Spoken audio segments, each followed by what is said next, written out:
இங்கே இன்றைக்கி எல்லாருக்கும் வணக்கம். இன்றைக்கி வெந்தய குழம்பு வைக்கலான்னு சொல்லிவிட்டு வெந்தயம் கொஞ்சம் எடுத்து வச்சுருக்கேன். அடுத்து கடலைப்பருப்பு வச்சுருக்கேன், துவரம்பருப்பு இதை எடுத்து வச்சுருக்கேன். இது மூணையும் பொன்னிறமாக எடுத்து வறுத்துக்கணும். வறுத்துட்டு அடுத்து நான் எப்படி செய்கிறதுன்ட்டு இதை வறுத்து இதை பொடி பண்ணணும். அடுத்து நான் எப்படி செய்கிறதுன்ட்டு சொல்கிறேன். இதை இப்போ வறுக்க போகிறேன் பாருங்கள். இந்த மாதிரி தான் பொன்வரவல் இந்த மாதிரி வறுத்துக்கணும். அடுத்து நான் 7 8 பேர் சாப்பிட்ற அளவுக்கு நான் இந்த இதில் புளி ஊற வச்சுருக்கேன். உங்களுக்கு எத்தனை பேருக்கோ அதுக்கு ஏற்ற மாதிரி தேவையானது ஊற வச்சுக்கலாம். 2 சின்ன வெங்காயம் அரிஞ்சு வச்சுருக்கேன். இதில் சின்ன வெங்காயம் கூட நம்ம உரித்து முழுசாகவும் போடலாம். எங்கிட்ட சின்ன வெங்காயம் இல்லை. இப்போதைக்கே பெரிய வெங்காயம் உரித்து வச்சுருக்கேன். 3 பூண்டு எடுத்து உரித்து வச்சுருக்கேன். தக்காளி சின்ன சைஸு ஒரு 4 தக்காளி எடுத்து கட் பண்ணி வச்சுருக்கேன். கருவேப்பிலை கொஞ்சம். அடுத்து குழம்பு தாளிக்க போகிறேன் பாருங்கள்.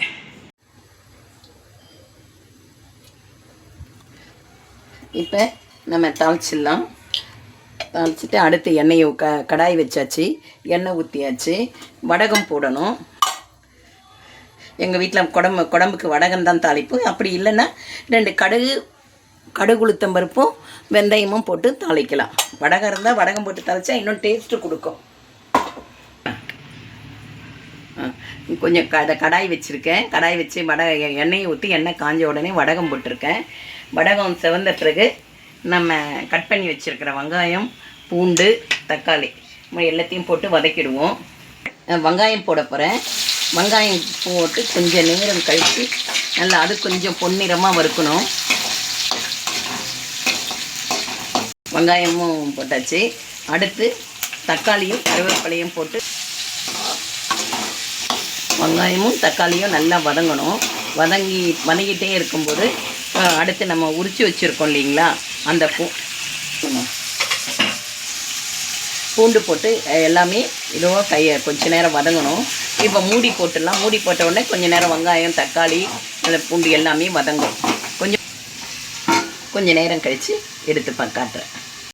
இதை பாருங்கள், நம்ம மூடி வச்சுருந்தோம் இல்லையா, இப்போ இதை எடுக்கணும். எடுத்து நல்லா கிளறினோன்னு பாருங்கள், தக்காளிலாம் நல்லா இதுவாகிடுச்சு, குழைவாகிடுச்சு இல்லைங்களா.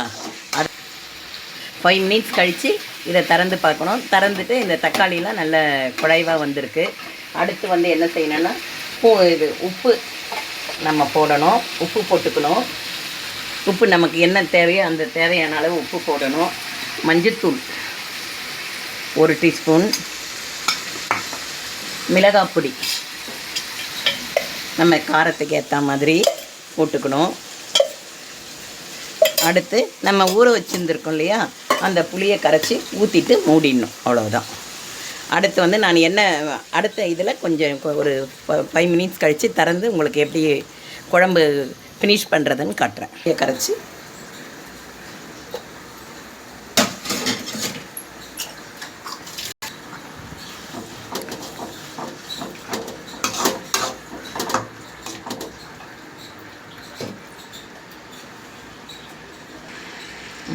பாருங்க, புளியை கரைச்சி ஊற்றிடணும். ஒரு தரத்துக்கு 2 தடவை நம்ம புளியை கரைச்சி ஊற்றினோம்னா நமக்கு கரெக்டாக அந்த புளிப்பு அதில் இறங்கிடும். குழம்பை கிளறி விட்டாச்சு. அடுத்து நான் கொஞ்சம் நேரம் கழித்து குழம்பு அப்படியே மூடிடுறேன். நல்லா கொதிக்கட்டும். நான் அதுக்குள்ளே அந்த வறுத்து வச்சுருக்க பருப்பு பொடியை பொடி பண்ணிக்கிறேன். குழம்பு கொதிச்சாச்சு. குழம்பு ரெடி ஆகிடுச்சு. இதை பாருங்கள், இந்த தூள் பண்ணி வச்சுருக்கேன். இறக்கிடணும். அவ்வளோதான். வெந்தய குழம்பு ரெடி ஆகிடுச்சு.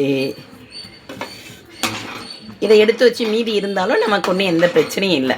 அடுத்த முறை குழம்பு வைக்கும் போதும் போட்டுக்கலாம். ஒன்றும் பிரச்சனை இல்லை.